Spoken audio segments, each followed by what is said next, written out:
आप सभी लोगों को नवरात्रि की हार्दिक शुभकामनाएं।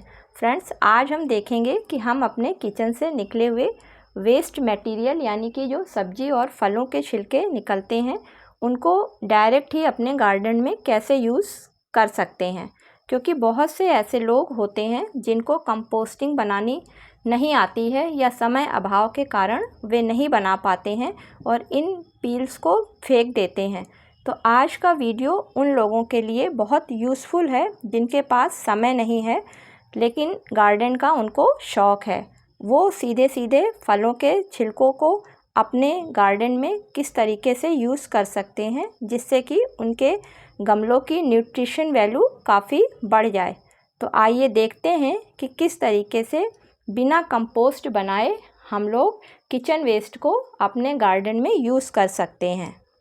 आज इस वीडियो के माध्यम से वो 3 आसान तरीके आप लोगों को बताऊंगी जिनको कि अपनाकर आप लोग डायरेक्ट किचन वेस्ट को अपने बगीचे में यूज़ कर सकते हैं। तो दोस्तों, सबसे पहले तो किचन वेस्ट लेना है। किचन वेस्ट बहुत पुराना नहीं होना चाहिए और उसमें जो भी सब्जी या फलों के छिलके बड़े हैं उनको छोटे छोटे टुकड़ों में काट लेना है। इसके अलावा उसमें कोई हार्ड चीज़ नहीं डालनी है, जैसे कि गोभी का डंठल है या भुट्टे का छिलका है, ये नहीं डालना है।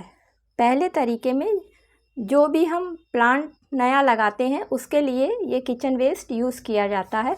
तो उस मेथड को यूज़ करने के लिए सबसे पहले ड्रेनेज होल को ढक देते हैं और उस पर मिट्टी की एक लेयर गमले में नीचे बिछाने के बाद ऊपर से जो हमारा फ्रेश किचन वेस्ट होता है उसको डाल के और फिर मिट्टी की ऊपर से लेयर डालने के बाद उसमें हम अपना जो भी प्लांट लगा रहे हैं वो नया प्लांट लगा देते हैं और ऊपर से थोड़ी सी हल्दी का पाउडर छिड़क देते हैं। क्योंकि दोस्तों, जब हम ऊपर से पानी डालते हैं तो वो पानी नीचे तक हमारा जाएगा और हल्दी डालने की वजह से पौधे की जड़ों के पास किसी भी तरीके की कोई फंगस वगैरह नहीं लगेगी, क्योंकि हल्दी एंटीबैक्टीरियल और एंटी फंगस का काम करती है। और जब तक पौधा थोड़ा बड़ा होएगा और उसकी रूट नीचे तक पहुँचेंगी तब तक वो किचन वेस्ट डिकम्पोज हो चुका होएगा। सेकंड मेथड काफ़ी आसान होता है। इसको करने के लिए कम से कम 12 इंच से छोटा गमला या ग्रो बैग नहीं होना चाहिए। उसके लिए किनारे की तरफ एक कम से कम 6 इंच का होल कर लें और उस होल में डायरेक्ट किचन वेस्ट को डालने के बाद ऊपर से मिट्टी से अच्छी तरीके से ढक दें।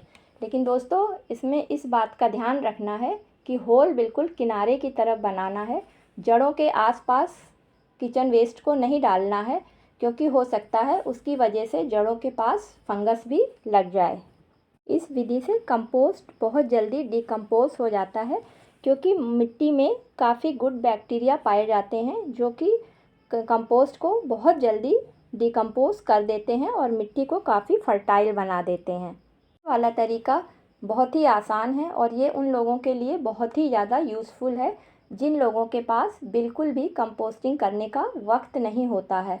तो दोस्तों, उसके लिए कोई भी चौड़े वाले जो ग्रो बैग होते हैं वो, या पुराना कोई भी आपके पास टब वगैरह हो, उसमें मिट्टी जो आपकी यूज़लेस मिट्टी होती है उसको उसमें भर लीजिए और भरने के बाद पर डे आपका जो भी कंपोस्ट किचन का निकलता है, यानी कि सब्जी और फल के छिलके निकलते हैं, उनको एक होल बनाकर उसमें दबा दीजिए और फिर अगले दिन का अगली जगह थोड़ी दूरी पर होल बनाकर डाल दीजिए।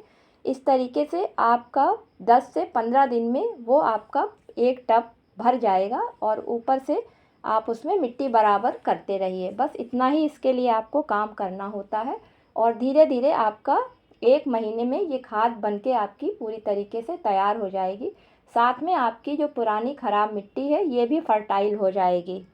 जैसे हम लोगों के किचन से निकला हुआ किचन वेस्ट यानी कि सब्जी और फलों के छिलके रोज़ के रोज़ यूज़ हो जाएंगे और इससे बनी हुई खाद मिट्टी को काफ़ी फर्टाइल बनाने के साथ साथ पौधों को कई बीमारियों से भी बचाएगी। क्योंकि दोस्तों, इस खाद में विभिन्न प्रकार के विटामिन्स, मिनरल्स होने के साथ साथ ये खाद एक अच्छे एनपीके का भी हाई सोर्स का काम करती है, जो कि पौधों की ग्रोथ के लिए बहुत ही ज़्यादा फ़ायदेमंद होता है। ये वीडियो यदि आप लोगों को पसंद आया हो तो प्लीज़ लाइक और शेयर करना मत भूलिएगा।